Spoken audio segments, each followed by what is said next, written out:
Hello, welcome to another episode of the series about Ernesto Bozzano. So 2025 is the year of Ernesto Bozzano and all his work. So today, to talk about the crisis of death, we have our dear friend Alexandre Caldini. Caldini, welcome to the studio. Thanks so much. Really a pleasure to be with you, with Elsa, with our friends. Thank you for the invitation.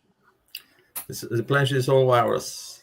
So, following the series, we had last month our dear friend Charles Kemp talking about the biography of Ernesto Bozzano. And today, our friend Alexandre Caldini, he will be talking about the book, The Crises of Death. So before we start the presentation, I just want to briefly introduce our dear friend. So Alexandre Caldini, he's a book writer, graduated in business. He got courses in the UK and the USA as well. And he works for his own company as a consultant and mentor for executives. Please, Caldini, feel free to add anything you feel like or correct me if I'm wrong. So it's all fine. Yeah. So he's been Thanks. studying spiritism for the past 30-something years and wrote 3 books so far on the matter. One called Spiritism. The other one is Death According to Spiritism. And the third one called Life According to Spiritism. Life and Death, the final 2 books, together they sold over 100,000 copies. And all the proceeds of these books, they go to Crises André Luiz. It's a non-profit NGO and provides shelter for over 500 people and free medical care to more than 1,700 patients with intellectual and or physical impairment. So Alexandre, he's been giving lectures for a long time in Spiritism to Spiritist centers all around Brazil and abroad. And he's also a volunteer commentator for a Spiritist TV station called Mundo Maior, Greater Worlds, and the Spiritist radio station Boa Nova, both of them in Brazil. And on YouTube, you can find around 300 short videos where Mr. Caldini explains the Spiritist views of life and death. So, Caldini, please feel free to add anything you consider important. I'm sorry, correction. Should have sent to you beforehand. I didn't. I just changed it. The books are not. The profits of the books are not going to Crises André Luiz any longer. He did for many years. Yeah, it was a lot of money. I was very pleased to be able to offer to them. Now I'm thinking about donating to someone else, but it's still the same thing. It doesn't come to me. I want to use, I will use for the promotion of Spiritism. Whatever is needed to promote our beautiful philosophy, that's probably the use I'm going to do for this money. But what you said, just apart from that, thank you. And this year, Munir, there's a new book coming. Just finished the day before yesterday to review my new book. Yeah, it's going to be launched probably in August by the same publishing house, which is called Sextante in Rio de Janeiro. And there's no title yet. I'm still looking for the title, but the book's ready. It's just a matter of finding the title. Wonderful. That's a piece of good news. And anyway, your books, the proceeds, they will go to, charity anyway. Certainly. So thank you very much, Caldini. It's a pleasure to have you here in the studio with us in this Ernesto Bozzano year. And I'll leave it to you for your Thank you so much, presentation. Yeah. So I'll see you shortly. See you. Well, friends, again, pleasure to be here with you, all of you. I would like to thank Elsa and Munir for the opportunity. This is my 3rd time with British Union of Spiritist Society and their partners. I'm very glad to be able to participate to this. It's really an honor for me. So thank you very much. And I start apologizing for the English. Maybe I just did the translation of this presentation a few minutes ago. I just finished it. So I hope it's okay. But let's go. I was just telling Munir how happy I am with this book I just read again. I read this book long ago. It didn't impress me much, and this time it did impress me a lot. And because it's so simple, the language is so easy to understand. and so down to earth that I do recommend you read the book. It's not a big book; it's a small book, very easy to read. And the main focus of the book, or actually the only focus of the book, is what happens at the very moment when we move from incarnation to being disincarnated. What happens when we die at that moment? Do you think it's the same thing that happens to all of us, or is there a different pattern depending on who we are? And if there is a different pattern, what determines what happens to who? That's basically what our dear Ernesto Bozzano researched and shown in this book that I'm going to show you in a minute. Let me see if how this oops, sorry. For some reason, it's not moving. Just a second. I think I have to move my cursor here just a minute.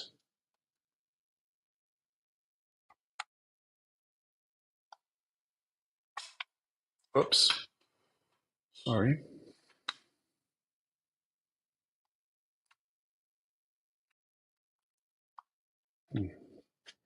Something went wrong here. Just a minute, please. Munir, I'm going to interrupt the sharing. I'll come back with it in a minute. Okay, no problem. Continue. Maybe while you do, you can announce the next presenter. Yeah, we'll make the announcements then. So, next month, we'll have on the 2nd of March here with us in the studio to talk about the work by Ernesto Bozzano, mediumistic communication between the living. Very interesting topic. We always think about mediumistic communication between a dead person and a living one. And this time we'll get to know a little bit more about the communication between the living. And our guest speaker is Dr. Vanessa Anceloni. She'll be talking to us about this topic.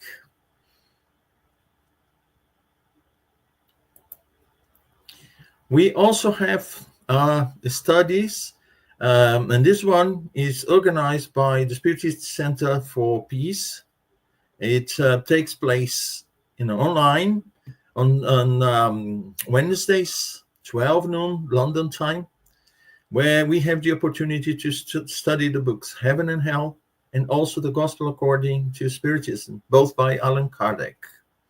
So you have here all the information you need to join us, and we'll be delighted to have you with us in the study group.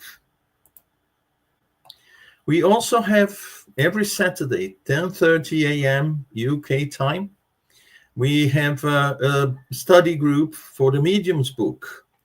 And the study is coordinated by Guilherme Dias, Charles Kempf, and myself. It's open to everyone who wants to study the Mediums book, and you are most welcome to join us. Also, you have here all the information you need to join us, including the passcodes. We have also a study on Tuesdays. It's also online, organized by the Spiritist Society of London. And it's a study also of the Heaven and Hell book. You are most welcome to join. It's at 7 p.m. London time. You have also the meeting ID and the passcode here if you want to join us. You're most welcome to do so. We also invite you to the lectures that we have on Wednesdays. It is 4 p.m. United States, 6 p.m. time of Brazil, 9 p.m. UK time, and 11 p.m. in Lithuania. And, we have different topics every Wednesday. So very interesting to watch on YouTube and Facebook. So please join us in these efforts to bring some Spiritist knowledge to the public. You're most welcome to do so. And we want to thank Kardec Radio for allowing us to have the studio to organize this series this year about Ernesto Bozzano. So we are very grateful to the Kardec Radio for allowing us to do that, making it possible. So these are the announcements I had to make, bringing them forward. Let's see if our guest speaker is now with the slides ready for us to watch.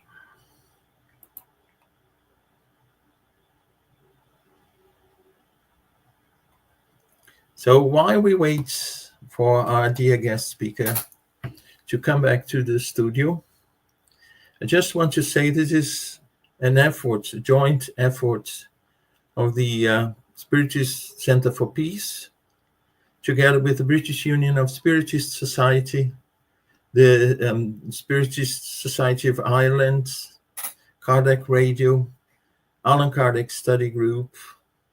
So all together, we make possible the series of lectures every year about one Spiritist writer.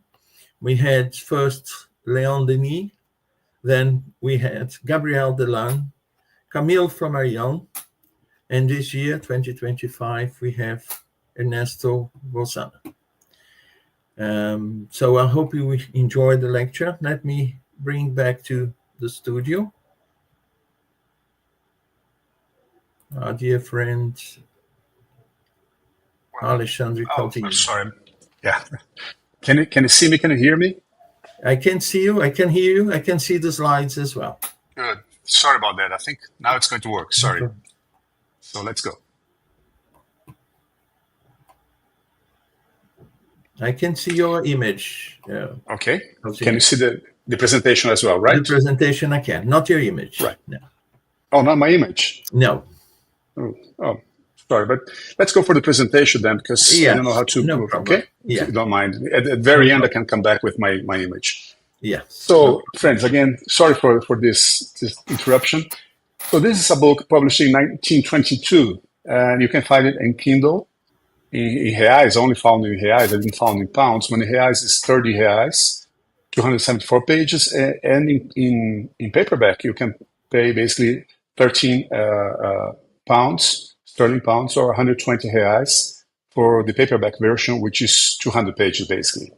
Again, it's a very interesting book where he's going to talk about what happens when we die.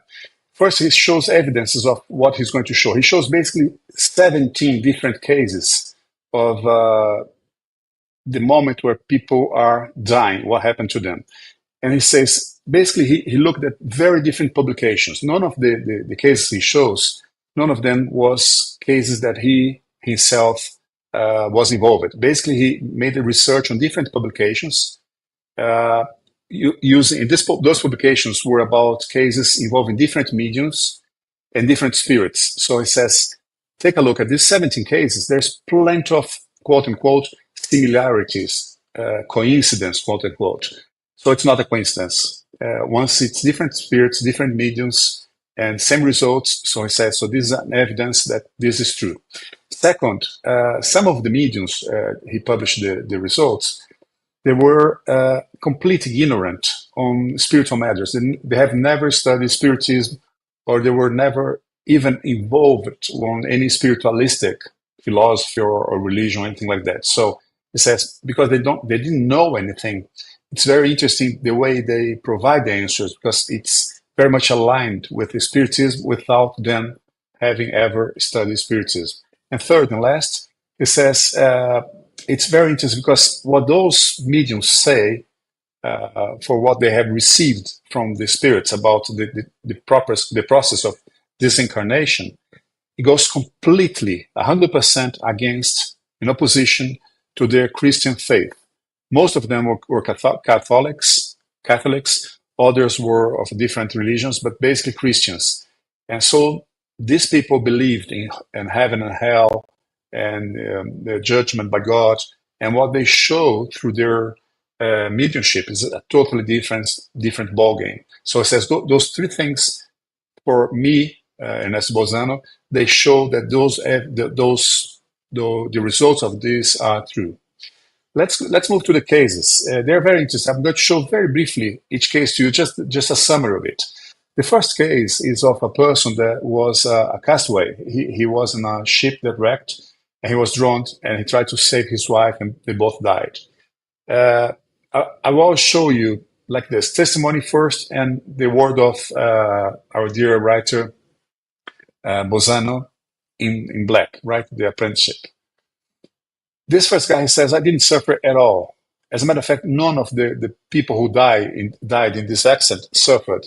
So please do not believe that people die when they suffer. They don't. And please tell that to the families of these people. They did not suffer with the accident. Second, he says, I had what he calls a panoramic view of my existence. He said it was very interesting because everything was so briefly through my mind since the time I was born until I died. And I saw every single friend of mine. And he says not even one single friend from childhood to death was missing on this. And this you're going to see appears in plenty of the testimonials. And then Bozzano says the following. When the soul is calm, when the soul is not in despair, it doesn't need what he calls the restorative sleep, meaning he doesn't have to be put in sleep for a while to recover his balance, to recover his normal way of being. He says basically people who are ill, elderly, people who died with worries, people who are afraid of dying, people who do not believe there's anything else after dying. These people do need a longer period of sleep. They need to recover. They need to be prepared to wake up as a spirit. Case number 2, I'm going to pass real fast to the cases because basically the overall picture is what matters. He says the following.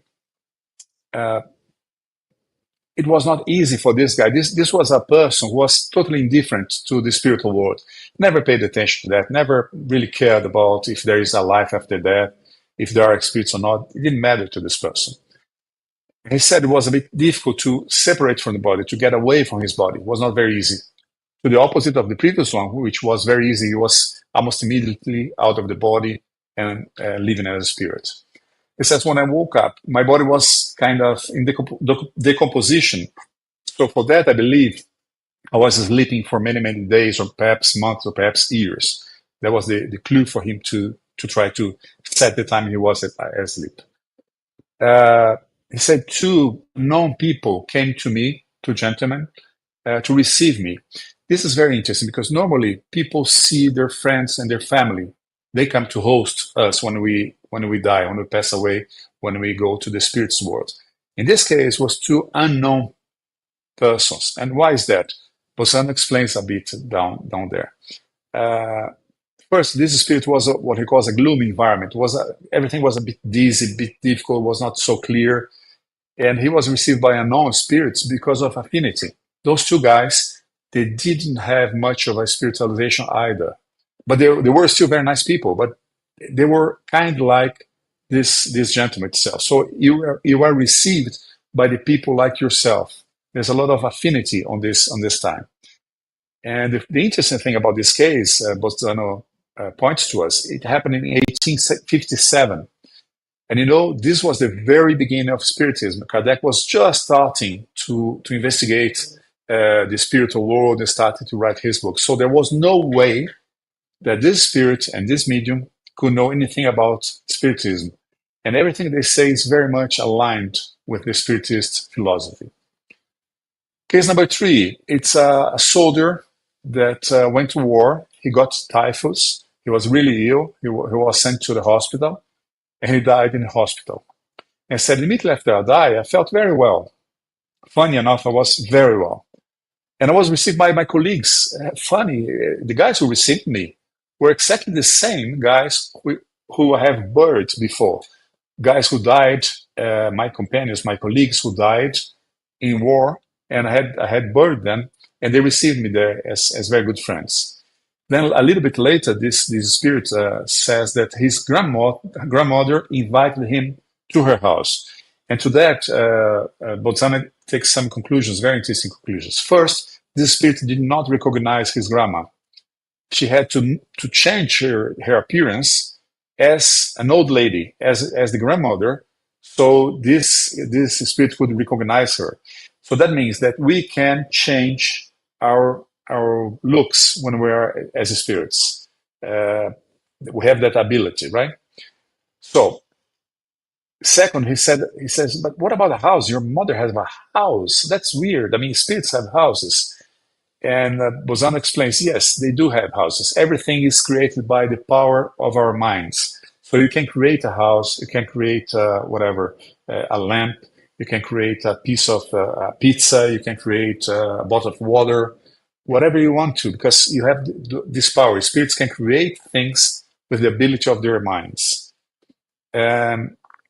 Only very special organizations, say, for example, the environment, the mountains, the rivers, the flowers, the trees, the big picture, let's put it this way, the big picture is created by special mediums with special abilities. But regular spirits can create things they need. So I would like to have whatever, I would like to have a new shirt. You can create your shirt. I would like it to be on this color. You just think and it's created. And also, on this case, he says, in the conversation with this spirit, he understands that there are spheres near to Earth. They are for transition. They have the joie de vivre.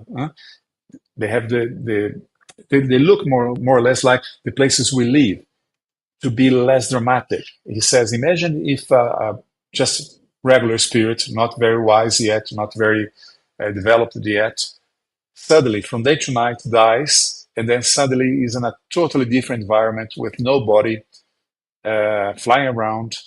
It would be a huge shock. So there is those spheres who are near to Earth that are very much like our own environment on Earth. So we adapt to that new environment before we move on to a more developed stage.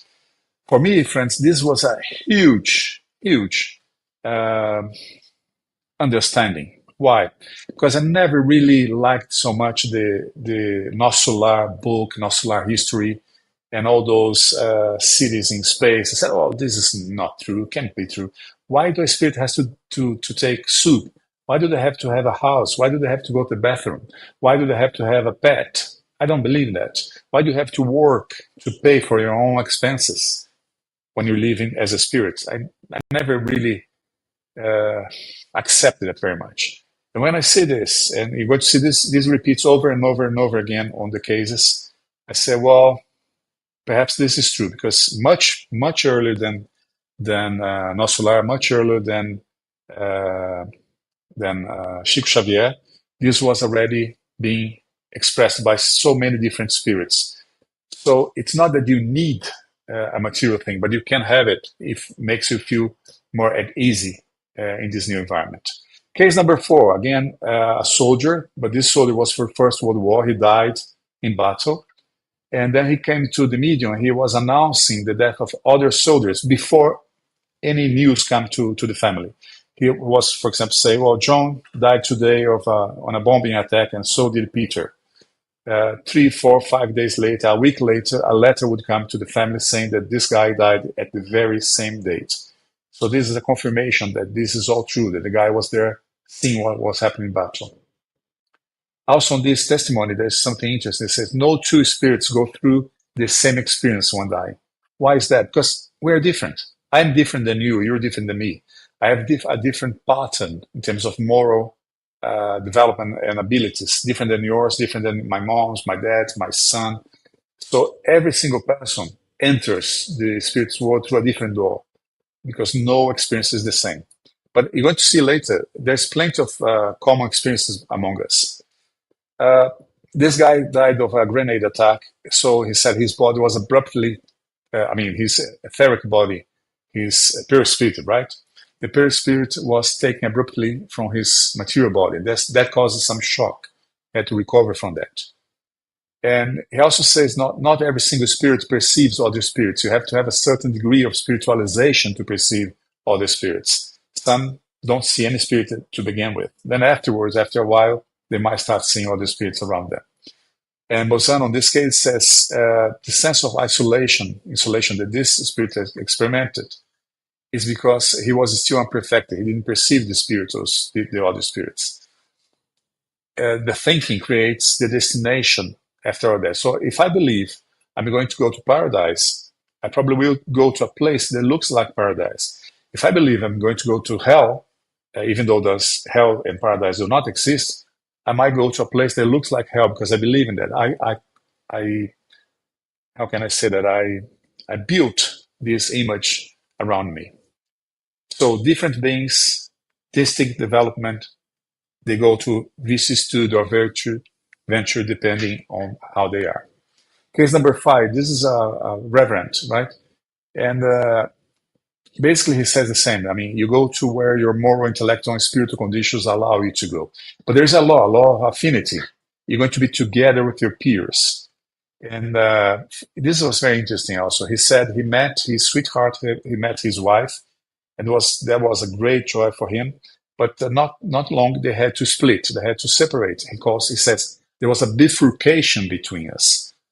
She had to go in this way, I have to go that way, because our development as spirits were different. And so he says, this is not a problem. Even though I love her, I understand, and I didn't suffer from that, because I understand each one has to go on its own development. This is very important, I believe, because it's a good tip for us not to be attached to anything. And also, perhaps more important, not to be attached to anyone. Not to be attached to anyone. That doesn't mean that you cannot love your son, your daughter, your wife, your mother-in-law, your sister-in-law, whatever. Love is something different. Attachment is not so good. I mean, if you love someone, you want this person to be happy, to develop himself or herself. So you let this person go. You don't want to have that person with you. So, and he says it's even easy to let the person go, because if you miss this person, just think about him or her, and immediately, in a fraction of a second, you're going to be together again. So this is superb, isn't it? Something really interesting. You don't have to be 100% of the time with the person. If you miss the person, you can be in touch, and then you split again, everyone goes to its place. First sentence on the lower part in black. No intervention of a supreme judge. Each one moves into its own heaven or hell. What does he mean by that? Different than the medium beliefs on heaven, hell, on there being a judgment from God that would say, you go to the right, you go to the left, you go to heaven, you go to hell. He says that does not exist. There's no supreme judgment. You judge yourself. As a matter of fact, you create the world where you're going to live. So you prepare yourself for your future. Case number 6. This was a very pragmatic and autonomous woman. She always solved her problems all by herself. And when she disincarnated, she was feeling totally alone. There was nobody with her, and she felt strange. But before that, she even heard her good friends talking about her in her funeral, saying the most awful things about her. So that's a tip for us as well. Be careful. When you in a funeral or anywhere else, in talking badly about a person, that person might be there listening to you, right? And she said, it's funny that it's a weird sensation knowing that you're dead, but you're being full of life. It's very interesting. It's the opposite of what I thought. And she had to be alone for a while because that's the way she behaved. So she could feel the need of being with someone else. When she felt that need, then the two sons of her suddenly appeared to her. They were there, but she was not able to see them. When she thought about having a company, she was able to see her two beloved sons, right? Case number 7, again, soldier of the First World War. He died over there. And he said after he woke up, he met his father. His father took him to a house. In this house, there was a gentleman. It was his uncle, Uncle Walter. And he said, I never met Uncle Walter because he died before I was born. But when I saw him, I knew him. And I knew him because of my dreams. My father used to take me as a spirit to be with my Uncle Walter. So this is interesting, shows us how we move during the time we're sleeping, right? He says everything that we think is engraved somewhere. He said in ether. And for me, it occurs to me, friends, a parallel with cloud computing, right? Where's all my stuff that I produce on my computer? They're on something called cloud, the cloud computing. Where's cloud? I don't know, somewhere. Maybe a piece is in China, a piece is in Georgia, the other piece is in Sri Lanka, the other piece is in Bolivia. Doesn't matter. It's somewhere else. I think it's very much the same like this. Everything that happens to us is preserved somewhere away from us. And this memory can be recollected once you're out of the body, right? It says there's no way to hide who you are because your spirit, your body reflects your spiritist body, your etheric body reflects your personality, so it shows who you are. Spirits do not talk with a voice like I'm doing with you. They talk by thinking. It's the reading of thinking, right? It's a kind of telepathy. And funny enough, also this guy, he says he saw the incarnated as shadows and the spirit as very tangible people, just the opposite as we do, right? We see incarnated as people, as very material people, and perhaps, I mean, the people who can see spirits, they see kind of like shadowish spirits. So this means that depending where you are, you have this different perception, right? Case number 8, also a soldier from the First World War. He says, when we die, we receive with a lot of tact, a lot of care, delicacy. It's a very, delicate way we approach it, because the friendly spirits want to avoid the shock of the death. That's why we go to a place that looks very much like the places where we used to live. Some of these people come very exhausted after a long period of hustling or disease or something. They have to rest. He says something also interesting. He says, after a while, he says, I'll let the medium write as she wants, not as I'm dictating to her. So I'm going just to pass her the idea, and she's going to write as she will. And then they noticed she changed totally the way she was writing. So this shows that there is an interpretation from the mediumship on what's being said by the spirit, right? Anyhow, he repeats the thing about creating things. The forms of thought and projections facilitate us to adapt. And he says something interesting as well. You can duplicate a cigar or a whiskey or food, whatever you want, if that's going to facilitate what he calls a detox. That's very interesting. For example, say you are smoking, you are a smoker, right? You want to quit smoking. One way you can try to do it is to smoke less and less and less and less and less and less until you don't like the smoke anymore, until you don't have to put the smoke on your mouth, until you quit smoking. That's basically what he says. You can you can make it tangible, whatever you want, to detox of the habit that you have brought with you from living on earth. Case number 9, he says, even the guy says, I'm a heretic in paradise. This guy didn't believe anything. And take a look how this is interesting. You don't have to believe to be helped. He says, I'm living very well. I'm very, very happy. I live in joy and peace and calmness. And this is the supreme happiness. Around me, the panorama is of such a beauty that I cannot even describe it. And my most amazing thing is my view. When I see an object, I see through the object. And I see all the sides of the object at the same time. It's something amazing, right? And this guy as well, this heretic, he said the only thing that was worrying him was to see his good friend Peckham. So he think about Peckham. He saw Peckham walking with his wife in a beach, and he comes and says, "Hey, Peckham, it's me. Do you know I'm dead? Do you know I've died?" At the very same time, Peckham stops, looks around, and says, "What happened to my friend? My friend died. He didn't know he was dead." And so that proves that you can communicate. It's not telepathy because it's a post-mortem communication. He said, so there's this way to communicate afterwards. Case number 10, this was a very gentleman person. He says, be careful not to overestimate your pain when someone that you love dies, because excruciating crisis of grief can be very harmful to us. It says, serenity helps us, illuminates us with vibrations. And heartache gives us a dark and harmful vibration that is very harmful to us. I mean, I cannot move away. I have to stay here because people are feeling very sorry for my departure. Don't do that to people you love. That's very important, because normally we get very upset when someone we love dies. It's understandable, but it's not helpful to them. It's understandable, but it's not healthy. Not to them, not to us, right? So basically, the important tip here is the state of the soul, and our thoughts, they have a very significant influence on the deceased. We have to be very careful about that. This, for me, was the most interesting case Ernesto Bozzano shows on his book. Very, very interesting. It's a suicidal case of a doctor, a physician. This guy, he had mental illness. He has a melancholic.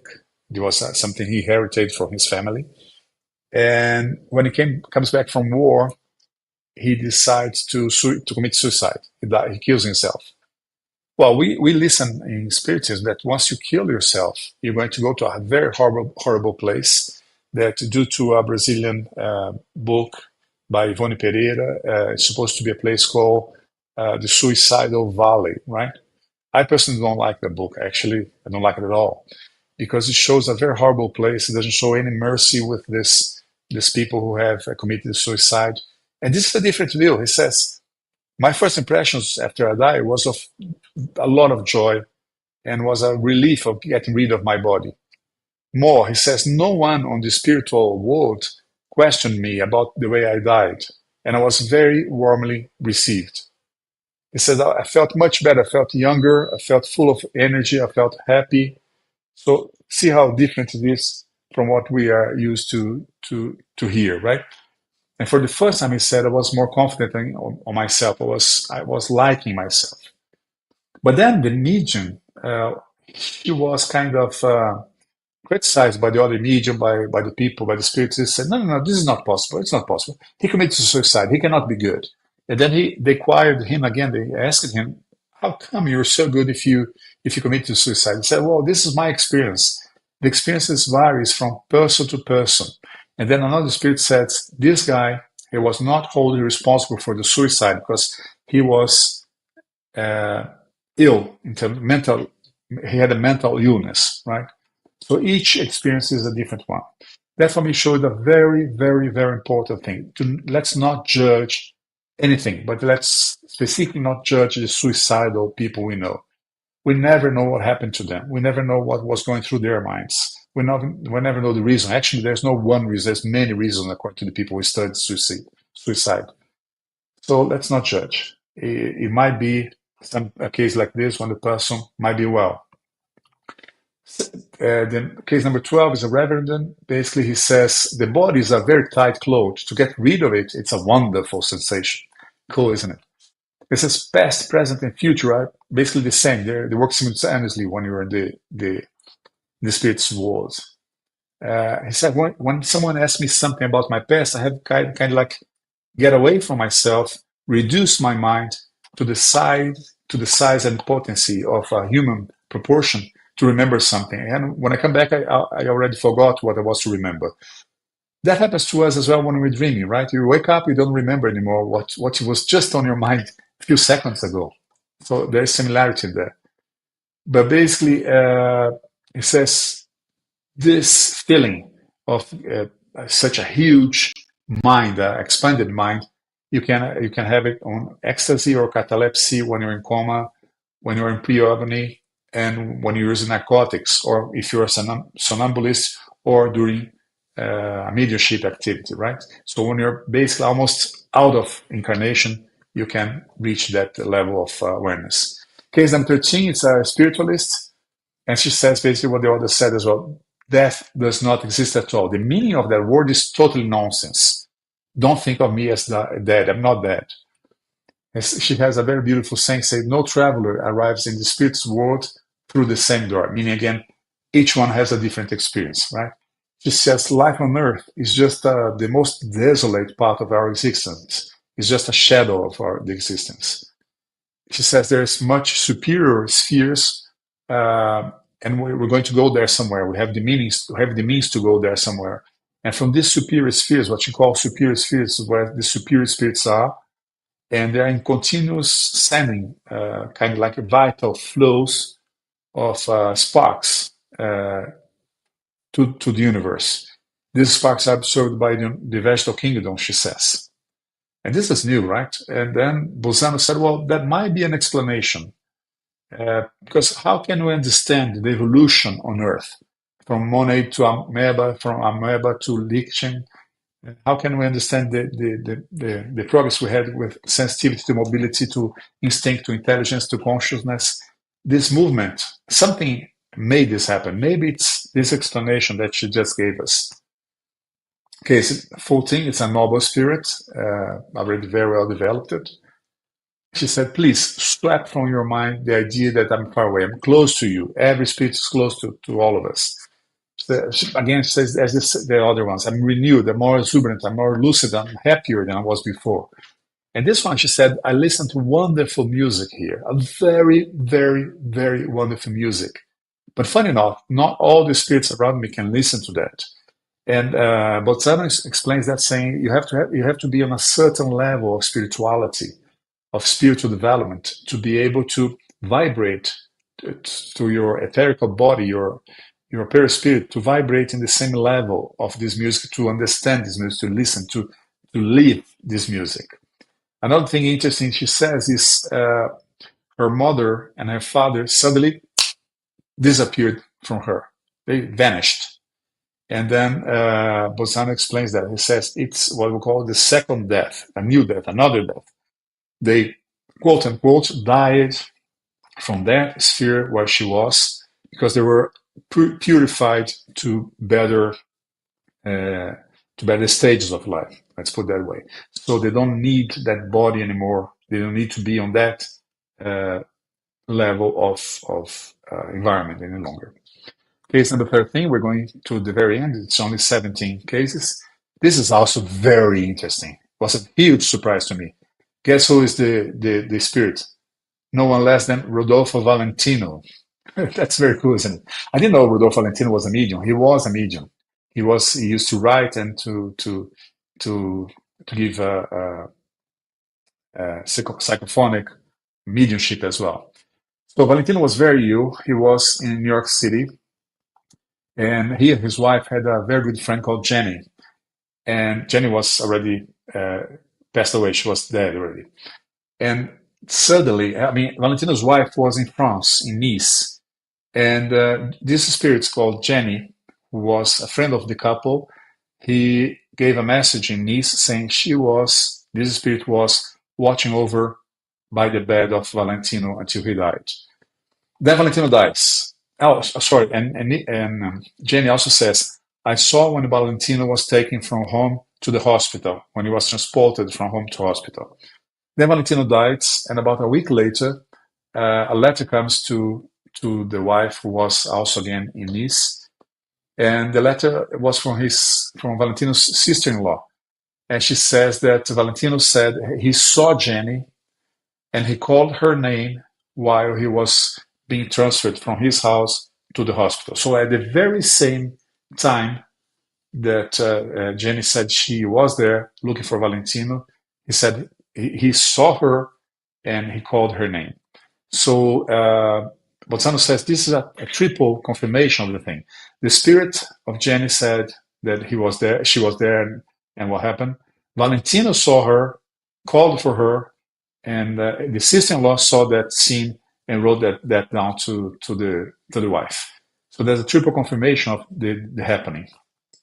Also, Valentino says something interesting. He was walking on Broadway as a spirit. Before he really left Earth, he was walking there as a spirit, and he runs into a woman. He shocks to a woman who does not. No one was seeing him, right? He was a spirit, and he touched this woman, and she said, "Oh my goodness, what is this? Where this cold wind came from?" He was very nervous about it. So, now I'm from a very famous artist. I'm just a cold wind. Yeah, but that's interesting because. No one could see him, but this lady could feel him. She could feel him when he hit into her. What else here? This is Valentino. Case number 16. This is a very repulsed, noble Englishman. He says in life he didn't have a good life. He didn't care about equality or moral stuff. So when he was disincarnated, he was in darkness and silence. And he says this was a terrifying situation.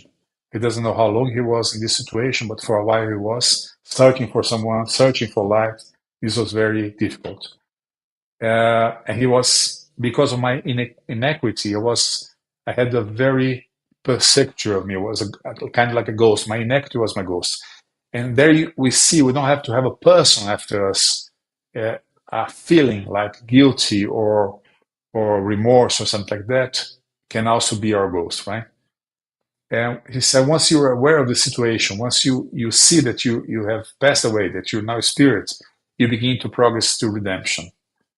He says, now I can clearly see there's no one law at all, apart from one, to love. You have to love the other one. If you do so, you're fine.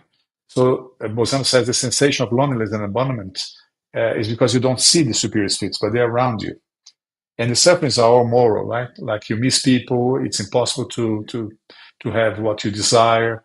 You have deep regrets, and it says to move away from that, you have to take what he calls the impure fluids from your ethereal body, from your perispirit, to make it lighter. You have to be purged from this heavy fluids to float. Let's put it this way. It's interesting because it's a very material description, right? Like you're heavy, that's why you cannot flow to a higher level of understanding. Last case, it's he tried to see an angelic spirit. How a very well-developed spirit, how does he or she or this spirit lives? And the testimony says the following: we not any longer, we're not slaves of the form. We don't have a body. It's interesting how, as you saw, in all these cases, people say, oh, the body is awful. When I got rid of my body, what a relief. So this says this very high-level spirit already. It says we are radiant activity from our aura, meaning we're radiance of thinking and goodwill all the time, flowing away from us.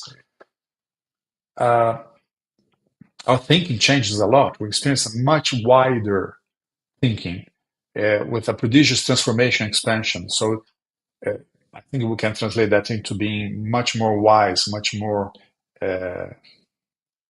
sabios, wise, knowing much more and being able to do much more with our thinking.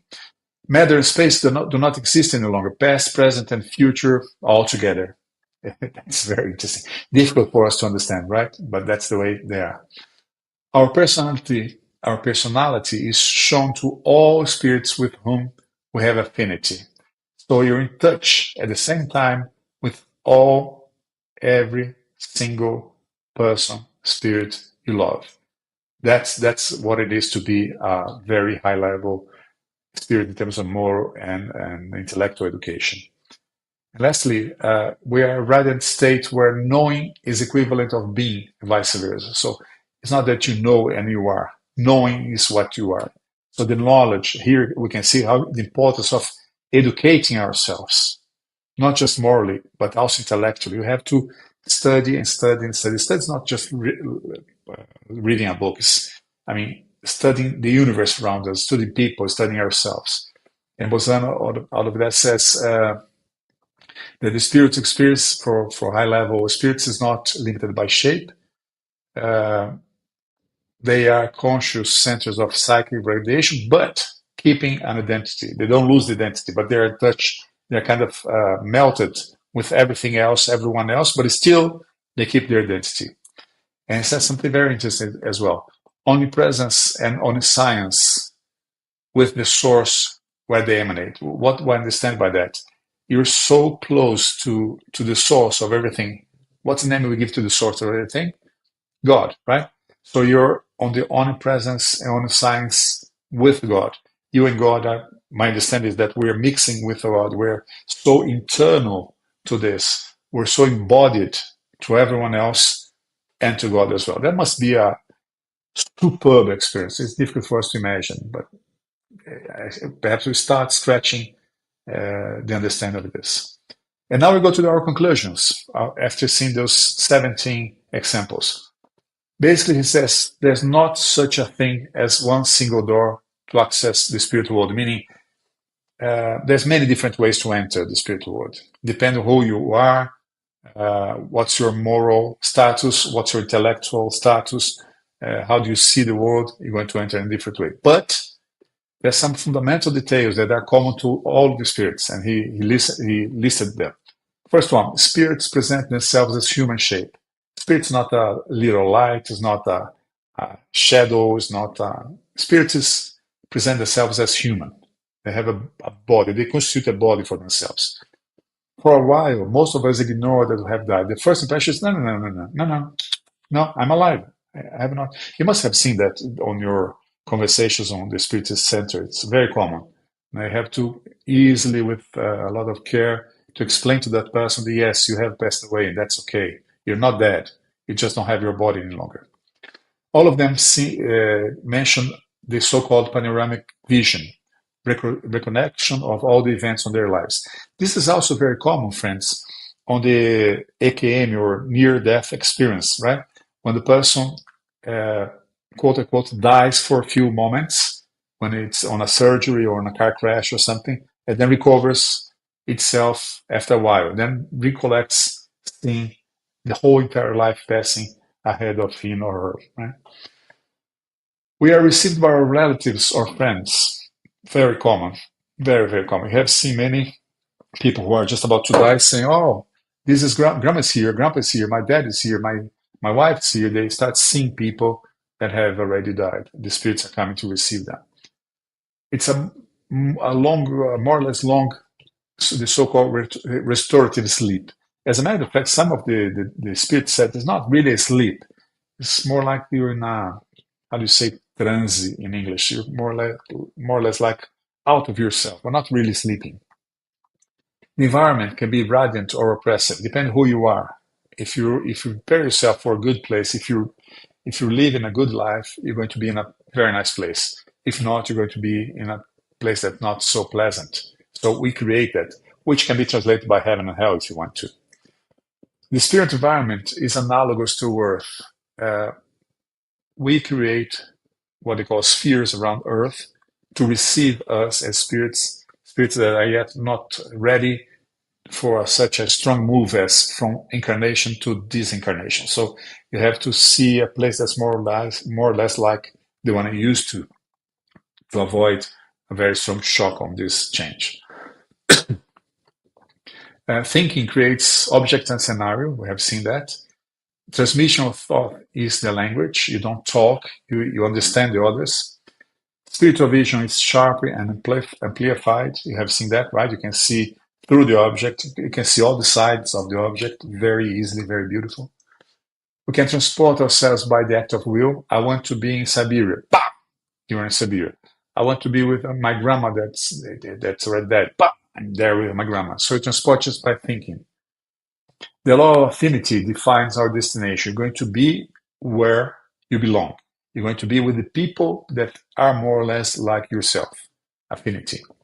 And for me, the most important learning on this is close to where apparently there are experiences to facilitate the adaptation of the spirits to the spiritual world, right? So places like the so famous Nosular or something, they might exist. As a matter of fact, according to this author, they do exist. According to all these sayings, to facilitate our adaptation into a new way of life. But there are also some secondary details, it says. Relatives greeting come before the restorative sleep. So once you die, you're not going to sleep immediately. First, you're going to see some people you like, some people you love, then know you say, calma, take it easy, everything's fine, just come with us, you're among friends, and then you go into restorative sleep. Later on, you wake up.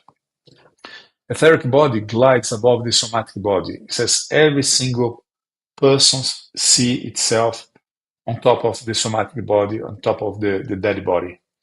It's natural to kind of glide above it. Time comes when soulmates have to separate themselves for their self-development. I already explained, right? So you're not going to be forever and ever and ever and ever with the same person you love. Oh, but I love my wife. Oh, but I love my husband. Oh, I love my son, my daughter. It doesn't matter. You are a spirit. These other ones are other spirits. And it will come a time when you have to separate to go into different routes. And that's okay. No problem, no suffering on that. Complex, remarkable creations are entrusted to specialized spirits, meaning you can create a simple thing like a pizza, but you cannot create a whole entire city. That's for more specialized spirits. Spirits dominated by passion do not benefit from restorative sleep. They stay around. They are the hunters. They are the ones who stay in houses, who make noises, who make people scary.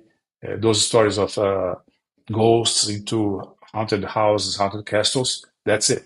Spirits that are very low yet in terms of knowledge, and they stay around for maybe a long time. Lower order spirits do not perceive higher order spirits due to etheric bodies' lower vibration. So it's all about vibration, right? If you're only able to see things, to understand things, to feel things like the music, for example, if you're already on a certain, how can I say that? A certain definition, a certain quality of vibration. Excruciating crises of grief prevent the contact with loved ones and keep us on earth. So be careful not to exaggerate on the time of someone you love has died. Through telepathy, higher order spirits receive an alert message calling for help or orientation. What does he mean by that? If you sometimes, I wish my mom was here to help, but at the very same time, your mother will sense your need of help, and a voice will come to you in terms of explaining what perhaps you should do, etc. So this was it, friends. This was in brief minutes. I hope I can manage here to be seen by you again. Munir, I'm going to change here the camera, so let's see if I can make myself seen. All right. Wonderful. It was very nice presentation. It is a very nice book, packed with information. Yeah. You see the difficulty. I felt a great difficulty when first reading the Spirits book, is that the spirits, they talk about the spiritual world, something that when we are incarnated, we have no experience about. Apart from a few people who can consciously detach themselves from the body at night and travel in space and go to other places, we can't check certain things. But when we read a book like this one, and so many, where they tell their impression of the spiritual world, their experience, what happened to them, and I would, put in this context the book by Kardec, Heaven and Hell, where we have all sorts of spirits grouped according to the situation, the condition they had when they arrived in the spiritual world, and they bring all this information for us to understand in the context of the spiritual world what they are talking about in the books by Kardec, because that basically wasn't something that came out from Kardec's mind or incarnate people, but compilation of information from the spiritual world. And this is, I think, was the main task of the spirits, to talk about the spiritual world, to prepare us, to help us see beyond the material world. So it is very, very interesting book. When we see that all these we find in other books by André Luiz, by Kardec, and so many, even Carl Wickland, 30 Years Among the Dead. There's a case of a girl. She committed suicide in a farm barn. She hanged herself, and that was induced by spirits who obsessed her. And so when she came to talk, she wasn't in that terrible situation that we hear about suicidals. But, she was almost induced, forced to that situation. I think it was more or less the case he presented here, Caldini. Very much so. For me, that was very important to see, because we have to be very careful analyzing, judging anything, and suicide even more. Real quick, I have a case like that. A friend of mine, her daughter committed suicide, and there was no reason for suicide. I mean, the girl came home after a party. She was not drunk. She was not using drugs. She was very happy. She talked to her mom, kissed her mom goodnight, went to bed, came back to her mom, said, tomorrow morning, please wake me up, whatever, at 8 o'clock. I'm going to the house of my friend so-and-so, etc. And mom said, okay. Minutes later, someone knocked at the mother's door. The girl has jumped from her window. And the clothes was there for her to use the next day. So there was nonsense. There was no reason for that. And when she went to our Spiritist Center, the Spirit said to us, be calm, she's okay, she's fine, be calm, there's no problem. We didn't understand that. Years later, my friend dreamed with her daughter, and the daughter said, I didn't commit suicide. I had a dream, and in my dream, I was in a bus, and the bus was going downhill. And I was in despair, I opened the window of the bus and tried to move away from the bus, and then I dropped it. So you see, it makes total sense, total Yeah. sense. But if we're not aware, we say, oh, this is a suicide. She must be suffering on the Vale dos Suicidas. Yeah. I have to be really careful of that.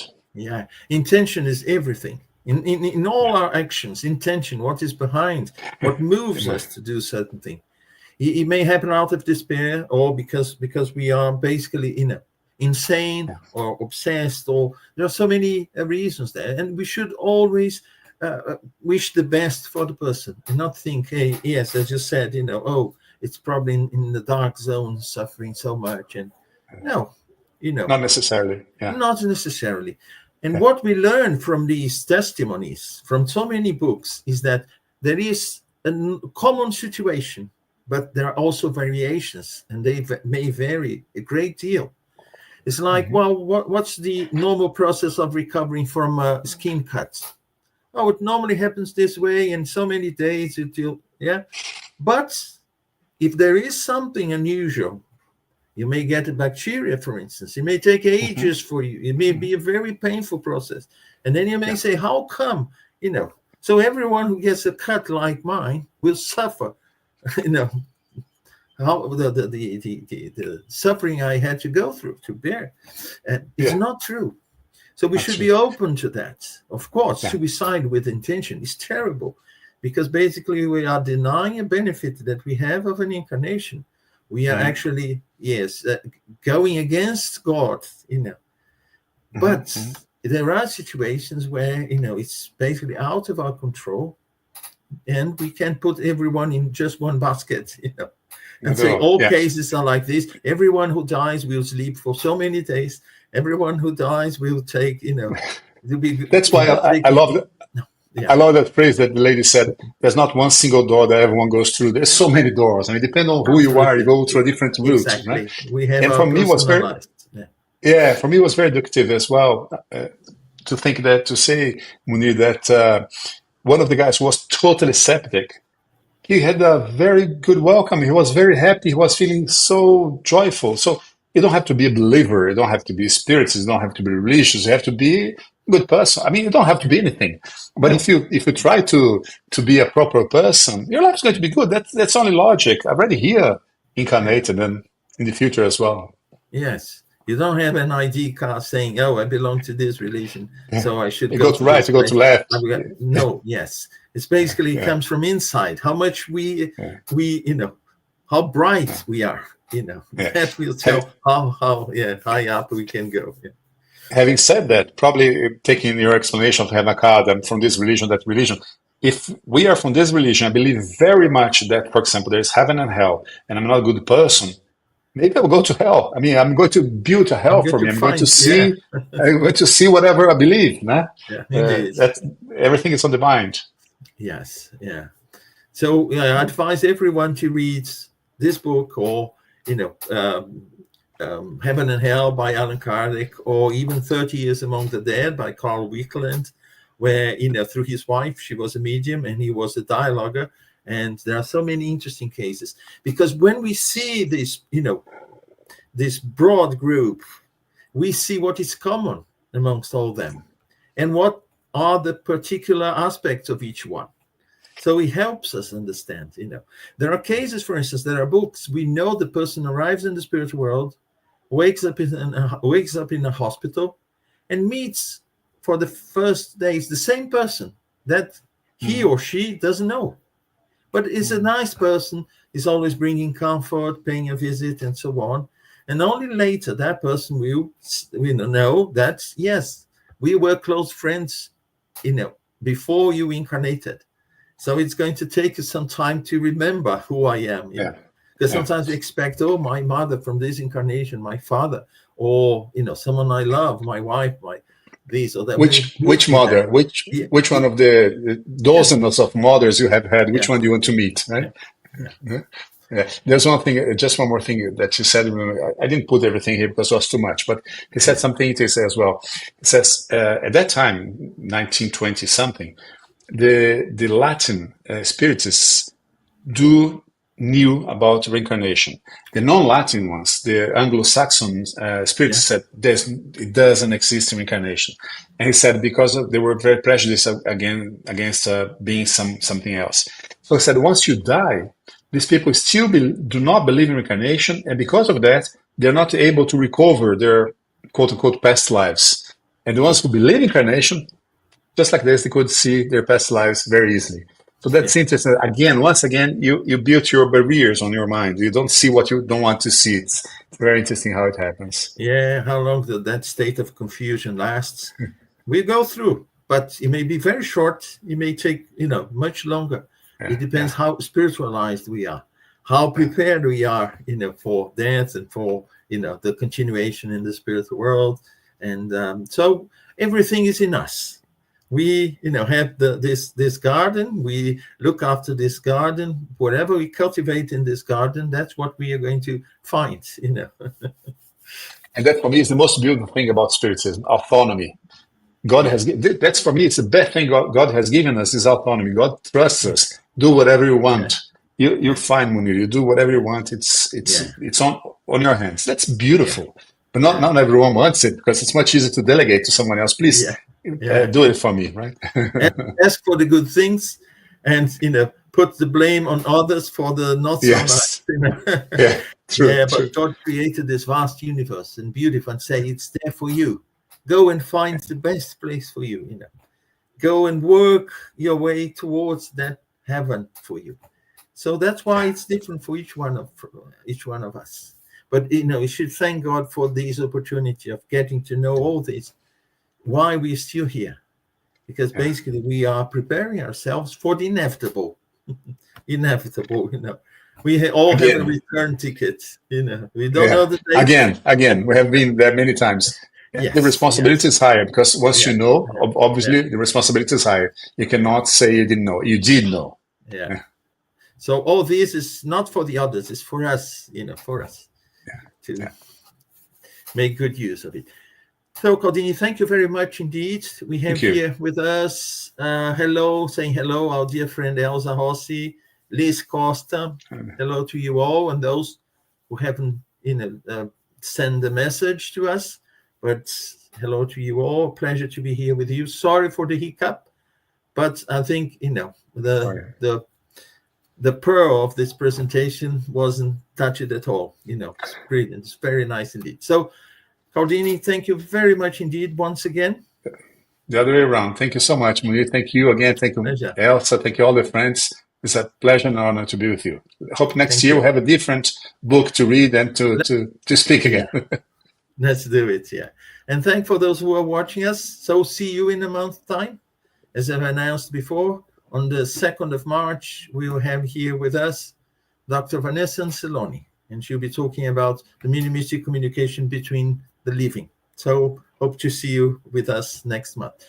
For now, bye-bye. Ciao, bye-bye.